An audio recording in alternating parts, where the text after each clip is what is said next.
दोस्तों, कोविड-19 की तीसरी वेव को लेकर सभी लोग डरे हुए हैं और ये डर तब बहुत बढ़ जाता है जबकि इसमें ये बात बोली जाती है कि कोविड-19 की तीसरी वेव में बच्चों में संक्रमण होने की दर बहुत ज़्यादा रहने वाली है। तो आज का जो मेरा वीडियो है, जो मेरा विषय है, टॉपिक है, वो इसी के ऊपर है कि तीसरी वेव में कोविड-19 की जो तीसरी वेव की आशंका व्यक्त की जा रही है, इसमें बच्चों में इन्फेक्शन कितना होगा और बच्चों में साइन सिम्टम क्या होंगे और बच्चों में वो कौन से फैक्टर्स हैं जो कि इस इन्फेक्शन के अगेंस्ट लड़ने में मददगार होंगे।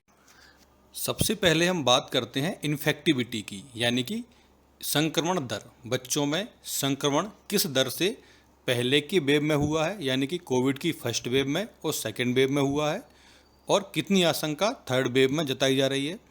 और इसके बाद हम बात करेंगे मॉर्टेलिटी, यानी कि मृत्यु दर की, कि कोविड-19 की तीसरी वेव में मॉर्टेलिटी यानी कि मृत्यु दर कितनी रहने वाली है। दोस्तों, अगर हम कोविड-19 की फर्स्ट वेव की बात करें तो इसमें इन्फेक्टिविटी थी 4.5%।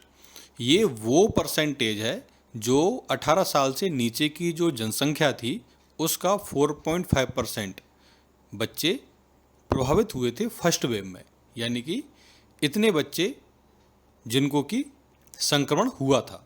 अगर हम दूसरे आंकड़े की बात करें जो कि आता है कोविड-19 की सेकेंड वेव से, तो ये आंकड़ा होता है 5.8%, यानी कि 18 साल से नीचे की जनसंख्या में 5.8% बच्चे ऐसे थे जिनको कि संक्रमण हुआ था। वहीं अगर बात करें कोविड-19 की तीसरी वेव, जिसको कि अभी तक अनुमानित किया जा रहा है, यानी कि समझा जा रहा है कि कोविड-19 की थर्ड वेव आने वाली है, तो ये ऐसा अनुमान है कि 1 से 2% चिल्ड्रन जो होंगे, यानी कि 18 साल से नीचे की पॉपुलेशन के 1 से 2% में संक्रमण होने की आशंका है, और इतने यानी कि 1 से 2% लोगों को हॉस्पिटलाइज होने की ज़रूरत पड़ सकती है। दोस्तों, बात करते हैं मॉर्टेलिटी की, तो ये आंकड़ा थोड़ा थोड़ा ठीक है, यानी कि मॉर्टेलिटी की जो रेट है वो अभी तक अनुमानित तौर पे बहुत कम है, जो कि आप सामने देख पा रहे हैं 0.04%। ये जो चिल्ड्रंस की पॉपुलेशन है, यानी कि 18 साल से नीचे, बिलो 18 ईयर के नीचे जो पॉपुलेशन है उसका टोटल का 0.04% इतनी मॉर्टेलिटी की संभावना व्यक्त की जा रही है। दोस्तों, अब बात करते हैं प्रोटेक्टिव फैक्टर्स की, कि बच्चों में ऐसे कौन से वो फैक्टर हैं जो कि कोविड-19 की अभी तक की जो भी संक्रमण की लहर आती रही हैं, चाहे वो फर्स्ट वेव हो, सेकेंड वेव हो, या फिर जो थर्ड वेव की आशंका व्यक्त की जा रही है, इनसे लड़ने में कारगर सिद्ध हुई हैं। तो ऐसे फैक्टर्स कौन कौन से हैं उनकी हम डिटेल में बात करते हैं। सबसे महत्वपूर्ण फैक्टर है वो है इमेच्योर S2 रिसेप्टर। दोस्तों, अभी तक आप ये तो जान ही गए होंगे कि कोविड-19 का जो वायरस है वो S रिसेप्टर से कनेक्ट होता है, इसके बाद कोशिका के अंदर यानी कि सेल के अंदर प्रवेश करता है, वहाँ पर इसके कॉपीज बनती हैं, यानी कि नंबर ऑफ वायरस बढ़ते हैं, फिर ये वायरस का इन्फेक्शन फैलता है।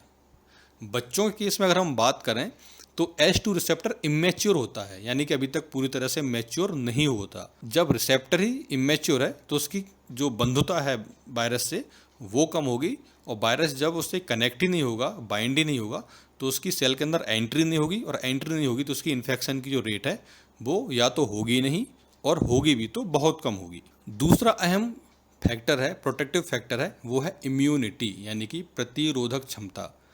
दोस्तों, जैसा आप सभी लोग जानते हैं कि बच्चों में टीकाकरण नियमित तौर पर होता रहता है, तो उनमें से 2 टीके हैं जो कि कोविड-19 के अगेंस्ट भी प्रतिरोधक क्षमता उत्पन्न कराते हैं। वो है MMR, यानी कि मीजल्स, मम्स, रूबेला, और BCG का टीका। ये 2 टीका जो बच्चे को हम लगवाते हैं उनसे जो प्रतिरोधक क्षमता उत्पन्न होती है, यह प्रतिरोधक क्षमता भी बच्चों में कोविड-19 के अगेंस्ट वर्क करती है। दोस्तों, अगला जो प्रोटेक्टिव फैक्टर है वो है फ्यूअर कोमॉर्बिडिटी, यानी कि बच्चों में जो कोमॉर्बिडिटी हैं, जैसे कि ब्लड प्रेशर हो गया, शुगर हो गया, या कोई कैंसर हो गया, या कोई अन्य घातक बीमारी हो गई, जो कि कोविड-19 के इन्फेक्शन के साथ मॉर्टेलिटी को बढ़ा देती हैं, ऐसी कोमॉर्बिडिटी बच्चों में या तो बिल्कुल नहीं होती, और नहीं होती भी हैं तो बहुत कम केस में पाई जाती हैं।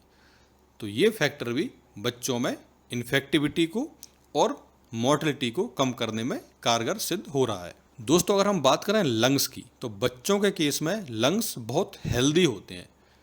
अगर हम बात करें एक यंग नौजवान की, तो उसके लंग्स एक्सपोज्ड रहते हैं, इन्वायरमेंटल एक्सपोजर है, स्मोकिंग है या और किसी तरह का एक्सपोजर है। लेकिन बच्चों के केस में यही फैक्टर बहुत अहम हो जाता है, क्योंकि बच्चों के लंग्स हेल्दी होते हैं, जो कि वायरस से लड़ने में मदद करते हैं। दोस्तों, मैं अपने अगले वीडियो में बात करूंगा कोविड-19 की थर्ड वेव में आने वाले साइन और सिम्टम को लेके, क्योंकि ये वाला टॉपिक बहुत अहम होगा।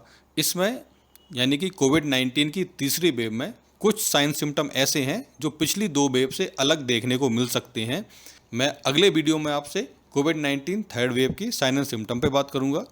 जय हिंद, जय भारत।